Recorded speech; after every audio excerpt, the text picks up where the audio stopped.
direction. You can't even find a friend when you've come to the crossroads. Broken spirit, you don't care which way the wind blows. Maybe it's the path you chose, severed all your sights. When you gave up your control, gave up all your rights.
Careful of the police. Don't do stupid stuff.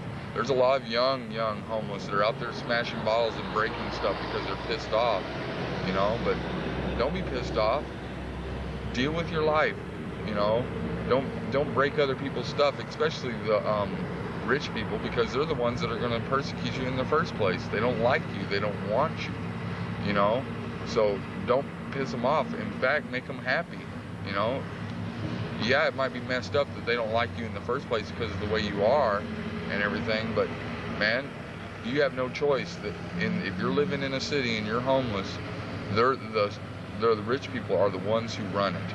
You know, you got to face that fact sometime in your life. They're the ones who run everything, and if you piss them off, the more you piss them off, the more they'll hunt you because they got the money to do it. You know, they're the ones that pay the politicians and pay the police officers and everything. They're the ones that are respected. They're not going to be arrested for beating you up or anything like that. In fact, they're not going to dirty their hands with beating you up. So, if you found somebody that you know was just fresh out on the street and they needed help, where would you send them to get real help? Somebody that really help them right then on the spot. You know, to get them a place that, you know, out of the weather and get a little food in their stomach, you know. What would you do for them? Some of the old timers, if they came to me, I would try to help them right then, because, you know, I try to get them something to eat and I try to get them a place to stay. In this town, there's a lot of kind people that'll let you crash on their couch or let you crash on the floor. A good place to go is find fresh starting teenagers that are like got their own place and stuff like that, you know. A lot of times they'll let you crash on the couch, you know, and respect their house. Don't fuck up, you know. Ask them what their rules are. If they don't allow smoking, smoke outside, you know. If clean up your messes and everything in their house. In fact, clean up their messes. If you're needing a place to stay and needing a place to eat, you know, you gotta work for everything in this life, regardless. You know, regardless of what you do in your life, you gotta work for it and everything. You know, it's not a bad thing to be homeless, but it is a bad thing to be homeless because you just don't care and you don't want to do anything. You know, And I tried telling them stay away from alcohol, you know, because alcohol really takes people down, and it will take them down a bad path and everything, you know. Just like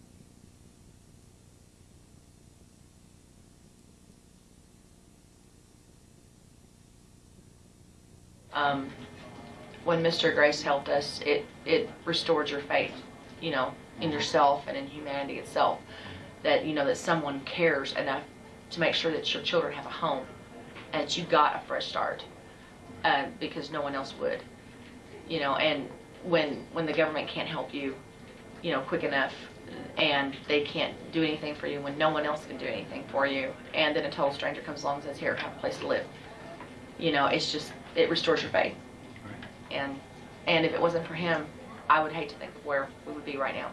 It would scare me to think about it. And we had to sleep in my van. And bless their hearts, they were afraid at first until I started crying, you know, because I felt so bad. And they were trying to comfort me. And they were saying, Mommy, it's okay, you know, we'll be fine. They tried to make me feel better. Instead of worrying about themselves, they wanted to make Mom feel better because they knew Mom felt bad. And they would talk about how they could have a garage sale to make money and make lemonade stands to help Mom. And when your children say that, it, you know, they're trying to help, but it makes you feel even worse because it's your kids, you know. You're supposed to take care of them, and they're trying to take care of you. Excuse me. Thinking about it, I would say when you're walking down that road and you think that everything's looking up for you, always look down, because there's always going to be someone down there who might need help, and not to forget, you know, that there are other people in the world and that it could happen to you too someday, and to never forget that. Don't ever think that anything bad will never happen to you, because it can. And don't look down on people who are having trouble, or homeless people, because, you know, they don't ask for it. Their children don't ask for it. Everybody needs help sometime in their lives. And if you can't do something for someone, I will never forget that if anyone ever needs help, I'll always help anyone that ever needs help from me. Because Mr. Grace he didn't know me, and he gave me and my children a chance. And if it hadn't been for him, we wouldn't have anything.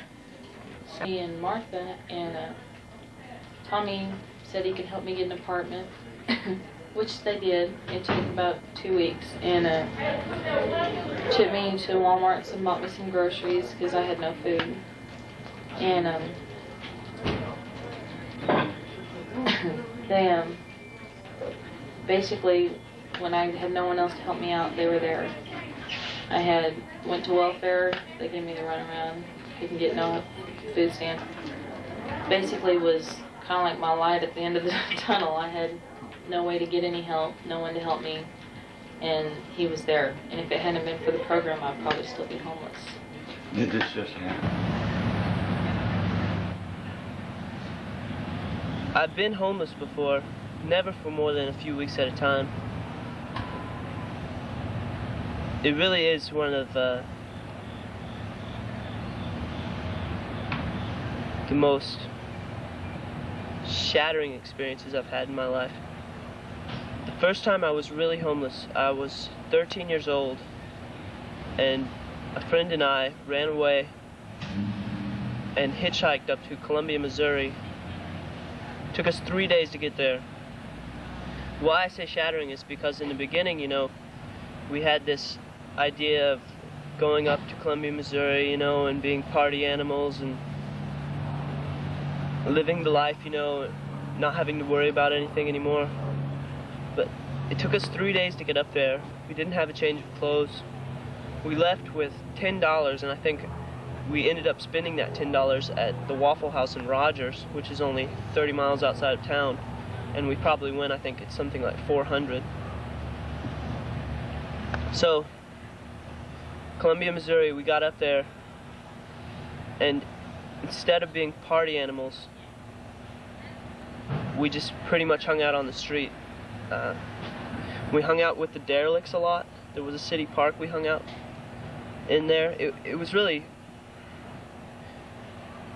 by the time we got up there, we were completely dirty. We smelled bad. And there was this aching feeling that went along with it. Like, it's the worst feeling I've ever had. It's like, you're tired, your clothes are damp, you're dirty, and you don't have anywhere to go. And it really sucks to do something like, you know, have that feeling and then lie down on, one of the nights we slept on the sidewalk that was hidden from the road. And oh my God, a whole lot has happened for me. I've got my GED now, and I've really got prospects. I've got a really well-paying job. I've got opportunities for education, scholarships for college whenever I need to go, whenever I want to go. And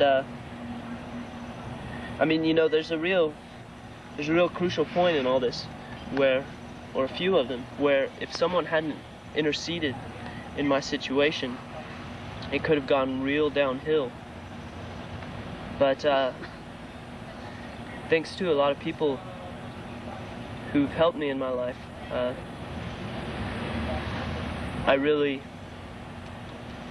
guess the best way to say it is I don't need help anymore, you know. I've really kind of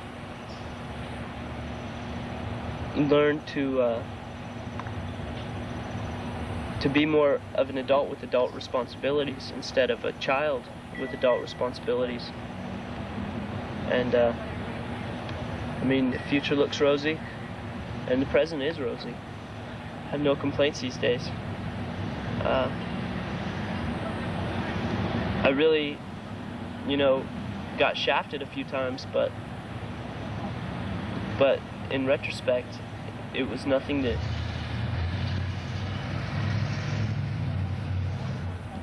didn't lead to something better. But I believe that if I hadn't met about 3 real adults in my life, 3 particular real adults in my life, I would probably be still in that kind of same kind of, you know, institutionalized, get pissed off, take off, get caught, institutionalized, get pissed off, take off, get caught kind of cycle. And now that I'm 18, the consequences would be harder. You know, I wouldn't just get institutionalized now, you know. I'd be really going to jail, and I'd be really serving some time, you know. And I think that cycle would have just perpetuated itself. I think, you know, there's pretty much a line that can be drawn. You know, I've seen a lot of people that really do go to prison, come back out, and then go back. And I don't think that someone could penetrate them, you know, once they get to a certain age. Once the punishments start getting real stiff, you know. I really think that if those people hadn't grabbed me at the age that I did, that I would have come to a no turning back point. I lived in Kansas till I was about 15 with my brothers and my sisters because my mom died when I was 12. So I just kind of lived with one brother, and then I lived with my sister and just had problems with them, like just lots of problems, you know. And then I moved down here with my dad, and I ended up getting pregnant, and all my family like freaked out basically, because it wasn't the fact that I was pregnant, it was more that her dad wasn't gonna help me, you know. That was more of a problem than me being pregnant itself. And I was 16 when I got pregnant, and I had her when I was 17. And I lived on my own for about probably 11 months, got my own place. And Tommy helped me with, he got me like some dishes and stuff like that, which helped out a lot, you know. And then some stuff happened at my apartments where I lived, and the girl across the hall from me got robbed. And so I was too scared to live there. So I moved. And I stayed with some friends of mine, but then something happened there and they told me I had to get out. So that was when I was like, oh God, where do I go? So I was like, I stayed at my friend's house for like 2 nights. You know, and the next night I didn't know where I was going to stay. Stayed with my brother a couple nights. You know, then I started staying with Christy, and I've been staying with her for a couple weeks now, probably. And I'm just waiting for rental assistance so I can get my own place again. Because I work at Walmart, Super Center. I go to school till 1:30 and go to work from 2 till probably pretty close to 11 every day, almost every day. So it's pretty hard. I miss my little girl because I don't get to spend that much time with her. Like, what's a normal day? You get up at what time, and what kind of things do you do? We usually wake up probably about 6:37. Wake up, take a shower, get ready for school, get my little girl ready for school, give her a bath and stuff. Then we come here, drop her off, I go to class. I come here during lunch and eat for like 20 minutes, barely, scarf it down, and then go back there with her for about 20 minutes. And then I go back to class, and at 1:30 I leave her here. My friend checks her out at 3. She goes to a babysitter, and I don't see her until I get off work. So it's kind of like weekends is the only time you get to be with your Yeah, if baby. I don't have to work, I usually have to work on weekends. Yeah. Or my days off, I'll get to spend from like 1:30 till the night, because I have to be at school till 1:30. You know, it's pretty crazy. Yeah. Because I work 40 hours a week. So, pretty tired sometimes. Some days it's pretty hard. Yeah. If you're going to really give advice to somebody, what, that was in your situation or before they got in your situation, what would you really tell them? What would I tell them? First of all, get on birth control. Don't be stupid and say, oh, it won't happen to me, because it will, And don't, if you do have a baby, just make sure, do the best you can. Take care of it, don't abuse it. Just love it. If you're going to give to somebody advice that was homeless and needed help, what would you tell them to do? Maybe call Tommy, see if he can help you, because he helps a bunch of people. He just helped me and Christy get some food, because we were pretty low on food, because I get paid tomorrow, but it's not going to be very much, because I didn't get 40 hours in, because she was sick last Monday, so I had to take off 2 days work. She has ear infections, but just try and deal with it and see what you can do, and maybe go stay in a shelter if you have to. Just make sure that baby's safe if you have a baby. When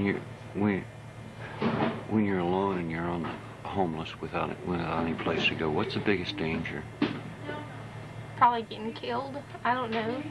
Maybe freezing to death if it was winter. I'm not sure. I don't know. I was homeless for a couple days, I didn't know where I was going to sleep at that night when I got off work. That's pretty crazy. Tell me about those couple of days, how you found a place when you got off work and everything. Well, I just went to my friend's house, and then I called my brother one night. Stayed with him. I don't know.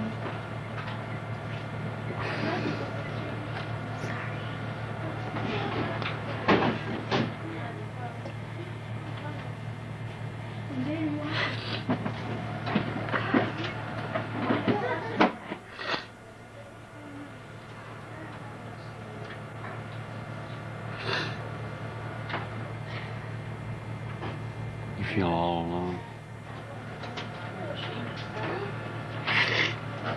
Definitely.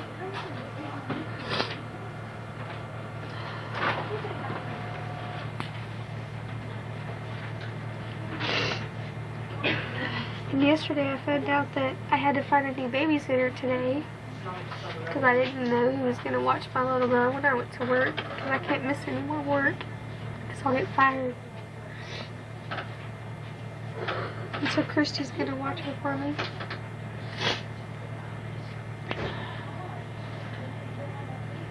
It's pretty hard sometimes. You have your bad days and your good days.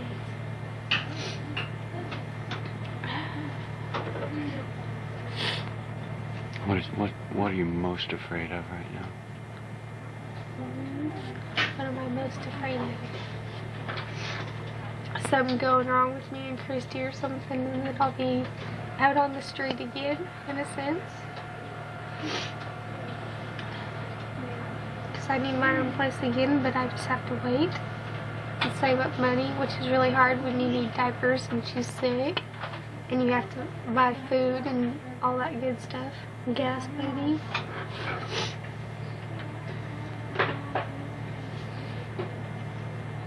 And going to school and work, it's just stressful. It's really stressful sometimes. People understand. Not everybody. They just think, well, you can deal with it. And really, you're dying inside. Because I didn't know what I was going to do last night when Rachel's mom called and said, well, she can't watch Sagan for you anymore. I was like, great, what am I supposed to do now? How am I going to get to work? You know? Because I can't go to work if I don't have someone to watch her. But I found someone today. It's pretty hard sometimes. But Tommy took us shopping today and bought diapers and stuff for us, so that'll definitely help out with us for now, so we're okay for now. Because Christy doesn't have a job right now, you know. She's looking for one though. We put her application in at Walmart yesterday. Do they understand at Walmart at all? Yeah, my managers are real good and everything, but they can only let me miss like so many days, you know, because they'll get in trouble if they let me miss and whatever, you know. They've been pretty good with understanding, because they let me take those 2 days off when my child was sick, you know, because she had to go to the doctor, so I had to take off.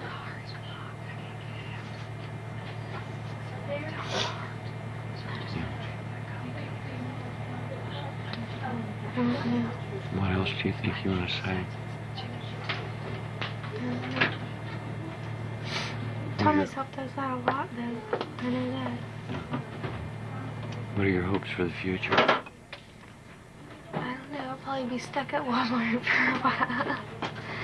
I'll get insurance and stuff, though, so that'll be good for saving, because we don't have Medicaid or anything, you know. I don't know yet. Just go with the flow. Yeah.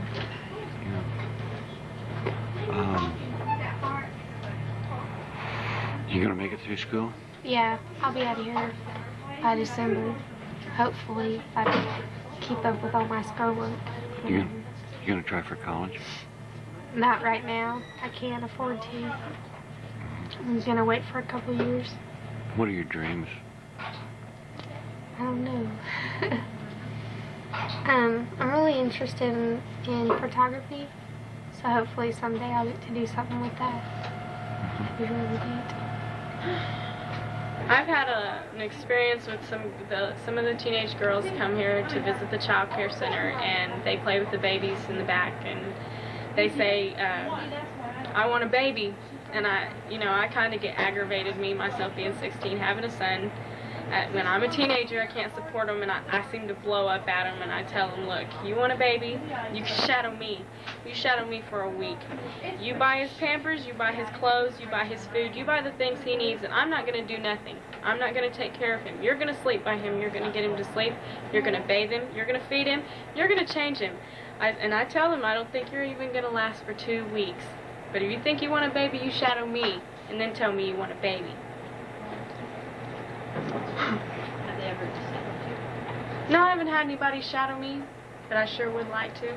I would love to have somebody shadow me that wants a baby, especially that's 14, 15, 16. I was 14 when I had Dominic, and it is not easy. Sure, it's easy when they just lay there, they don't do nothing. You know, you get to do whatever you want, but then they grow up and they crawl and they walk and they get on your nerves and they mama, mama, mama, and they cry. You know, it gets harder instead of easier. Like my family said, it got easier. It doesn't get easier, it gets harder. 'Cause they need more and you lose more. I'd like to talk about what Tommy Grace has done for me, because it really helped me. I've been through 3.5 years of college. I lived in low-income housing, and I was in the housing and had problems with child support and different things. I started school, and everything was going good, and then I had no money. And Tommy had come to the door one time and just gave me his card and said, if you need any help, call me, you know. He says, you know, I'm interested in what you're doing. You're going to college. You know, there's a program. I work for this, you know, I can't remember what he called it. Said the homeless, you know, coordinator he is. And I was like, well, I'm doing all right. And well, it came to the point I needed him. And he has helped me pay my rent, has helped me with utilities. And also, he did this food drive. And I had food and canned goods. It was wonderful, because out of all the things I did have for college, my grants and different things, I did not have personal items. So he provided toiletries, toothpaste, and toilet tissue, and food, I mean, and stuff. And that was really, you know, important. I have 3 children, and I mean, it's really nice to have a variety instead of having to eat the same old hot dogs and top ramen noodles a lot. We were doing that some. And, but Tommy would come by, and he checked on us, and I didn't have laundry soap, and he'd buy bleach and laundry soap, and it really helped me to be able to achieve a goal, because now I'm a licensed respiratory therapist, graduated from college, and I make $11.31 an hour, and I'm just really, I mean, life has never been better. I mean, I have a nice home. I had a nice place to live, you know, it was decent and everything, but Tommy made it so that I could feel comfortable with being a single parent, and know that somebody was out there besides just, you know, myself. It wasn't all on my back, you know, because there's many times you don't want to go borrow, because then you got to pay, you don't know when you can pay. And Tommy was there. I could call him, and you know, and it was just the few times I did call him, it really impressed me and stuff. And he supported me in my college career, saying he was really proud of me and everything, and that helped. That really helped. He did the can drive stuff and stuff, so I volunteered to do can drive food for him, and he gave to all the people where I lived. I mean, he's really helped out a lot of people. And Christmas stuff, we got Christmas presents, you know, new things, you know, and that was really nice, because I could get the kids brand new clothes and things. So he's really been a real addition to my life, because without having that extra push, I may not have made it through college. You know, it was hard. Yeah. Grace, and I'm the homeless coordinator for Fayetteville Public Schools. We have a situation in our community that warrants my position within the school district and the community. We have homeless families that are at large right now. They're living in their cars, they're living under bridges. Families are living in the Salvation Army. They're living in the women's shelter. We have kids all ages, from infant to seniors in high school. I was just talking to my friend Dickie Harris at the high school. He's one of the coaches, and a couple of kids in his classes are having problems, living conditions. They live out on their own, but they're seemingly do all right. We seem to live in a time when we think less of our children. I remember a situation 2 years ago when I found a mother who was living in her car with her 15-month-old daughter at the back of Uptown School off of Dixon Street. She begged me for help. She knew that I was helping families. I got her enrolled in school. She has since done very well, has graduated with her GED, and is attending the University of Arkansas. What I did for her was minuscule compared to what she's done for herself. I did find her a place to live. I helped her with her deposits. I found her food. John Lewis at the Bank of Fayetteville, Clark McClinton Anchor, Joe Fennell at Jose's. They all contributed money and helped, and we found a decent place for her to live. It's amazing. If you go to West Campus Technical School, we have a parenting class. We have teenagers that are learning parenting here. We have many teenage mothers that range anywhere from 15 to 18 or 19 years old, and they are single parents. Most of them are single parents, and they need our help. Dr. McGinney has a wonderful program that helps out our children here at West Campus. But a lot of them need my help. They're living at their friends, or sleeping on a friend's couch, or they've been disowned by their parents, or they've made their situations, some of them have made their situations of their own problems dealing with their mom and dad, and them dealing with them, and they're wanting to adopt their children, and a lot of them have been really responsible. In fact, the majority of the teenage mothers that I know have been very responsible. But when they move into place, they need help with deposits, they need help with diapers, they need help with gas deposits, water deposits. I think they need a lot of loving and caring, and something that's a lot they don't get at home. I find myself sometimes having to break ties with these kids. It's hard. A lot of them treat me as if I'm their father or their uncle or their best friend, and they repeat. They come to me second and third time for help, and it's real hard sometimes just to say, no, this is, you're on your own now, and I can only do so much. I wish I could do a lot more than what I do, but hopefully what I have done has mattered. One of the other situations I can remember was a family at Bates School that Jane Corrigan, counselor at Bates Elementary, called me and said this family was being evicted. They said the housing authority said that they have one too many kids and that they have to move. And that's the one thing I like. They give them time, 30 to 60 days, but if a family can't find a place that's got 2 or 3 bedrooms or whatever the federal grant says they have to have, then they have to move out or find a larger place to live. And I've helped a couple of families do that. They would have been homeless if I hadn't intervened there. The housing authority does provide housing, but when it's time to move on, it's real hard on these families. They might have to change school districts. It's just really tough. I seem to be having a lot of calls from Fayetteville East campus, from the counselors and the vice principals and the principals, concerning absentee children, kids with 3 or more absences. They're living somewhere, but they're not going home. They're not going to classes, and I find a lot of situations where around University Avenue and Center Street, where 2 and 3 and 4 kids are living together. Their parents, it's funny, their parents seemingly don't care in a lot of situations. I've helped a lot of those kids. A lot of people in the community like to call them throwaway kids, but I don't think that's appropriate. I think that the majority of those kids are wonderful kids. It's just they're not used to structure. And that's what Uptown School, by the way, is all about, being integrated in the community, where structure at Uptown is not as severe or not as demanding as it is at East Campus. I contact these kids, or I should say these kids contact me, a lot of them through word of mouth.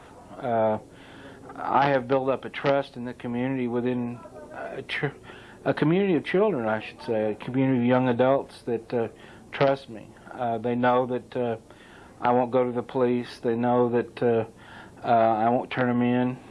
They know that if there's something going on that I don't like, I see that they're doing that I don't like, I try to counsel them, or not counsel them, but send them in the right direction to be counseled, and try to help them out. There's kids out there that go days without eating something, and they know that they can call me, and I can make sure they get something to eat. I can show them what direction to go. I'm not always as helpful as I'd like to be because I don't have as much money to run my program. It seems like every year, not just in December when I'm doing my vigil, everybody knows that I camp out 2 weeks before Christmas to raise money for Christmas to make sure that all these kids have, an adequate Christmas, a place to stay, a food, a present, or whatever. But we need money year round, and we're hurting right now. We need money. We need diapers. West Campus needs diapers so bad. I'm pleading with anybody out there that's watching this tape that anytime you have extra diapers, or if you could buy us some diapers, please bring them to the parenting center at West Campus at 2350 Old Farmington Road. I seem to place a lot of emphasis on education. It's so important. So many of the young kids that I deal with are very intelligent young people. They don't see themselves as being in a situation where they go for K through 12. They're out in the streets. They're very street smart. I can take you to, your typical 14 or 15-year-old. When I was a 14 or 15-year-old, I was being raised by parents who you had to be in. You didn't go out at night during the school nights. You might have gone somewhere on Saturday afternoon, but you were pretty much at home all the time. I have 15, 16-year-old teenage mothers and teenagers just in general that are living on their own, that their parents have just thrown their hands up, or they don't want to be. They've been abused. I work with a lot of physically and emotionally abused children, and they just don't deal with their parents or adults. And I've gained a lot of trust from these kids. I have one young lady a couple of years ago who basically the only person in the room besides the nurse and the doctor when her baby was born was myself. And I have a good relationship with her and her baby. She's finished school and she's going to part-time to the community college. I met her at East Campus. She's doing really good. I'm really, really proud of her. But there's other situations where I've been able to help families at, let's say, at Lewis Plaza or at the Hollow Public Housing Projects, where they might be just in limbo where food is concerned or electric bill or something like that, and I can point them in the right direction.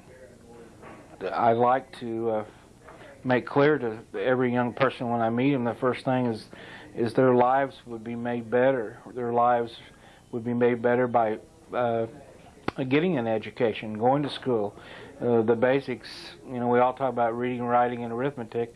Well, there's much more to life. There's art, there's music, and those things are very important. And just a GED will get you farther than one can imagine, even into college. And it's so important to get your high school education.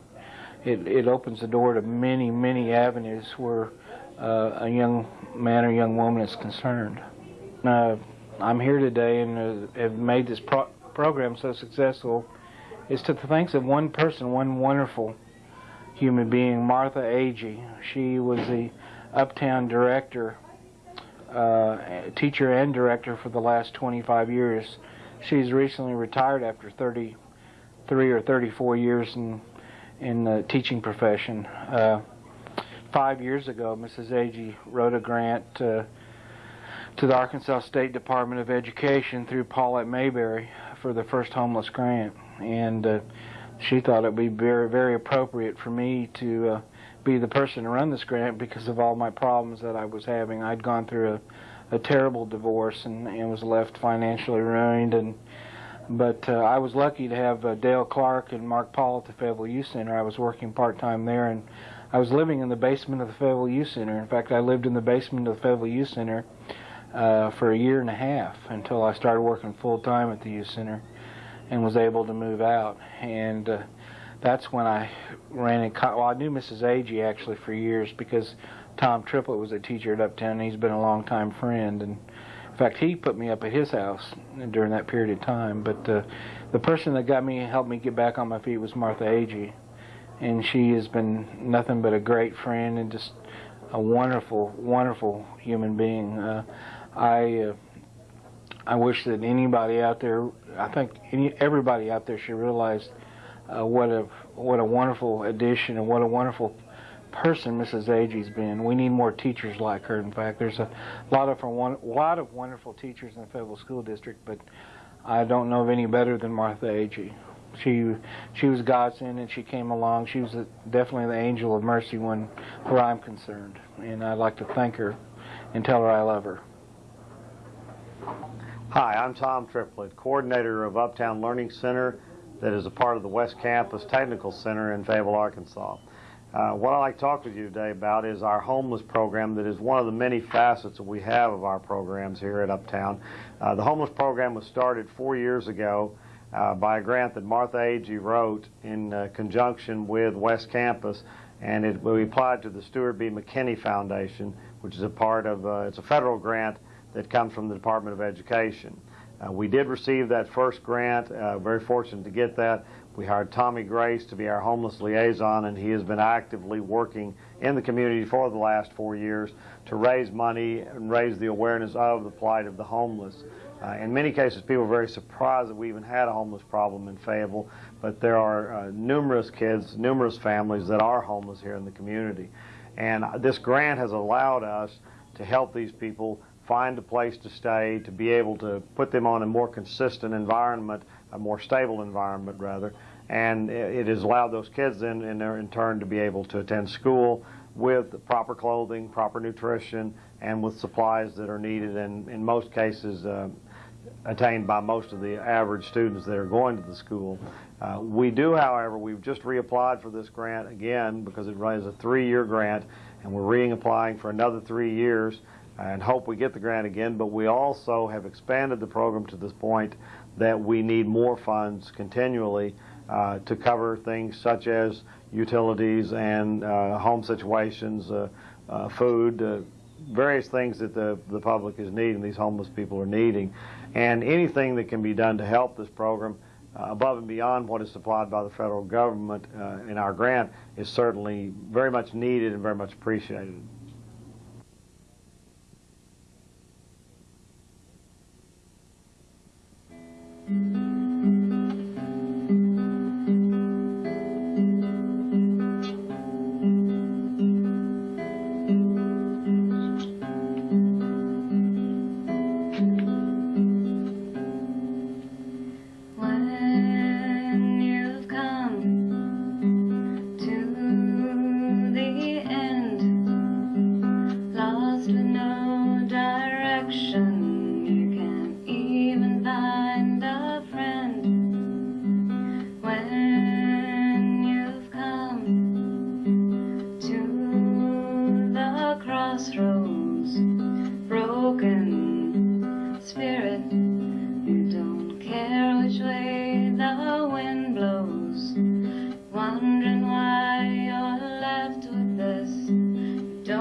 broken spirit. You don't care which way the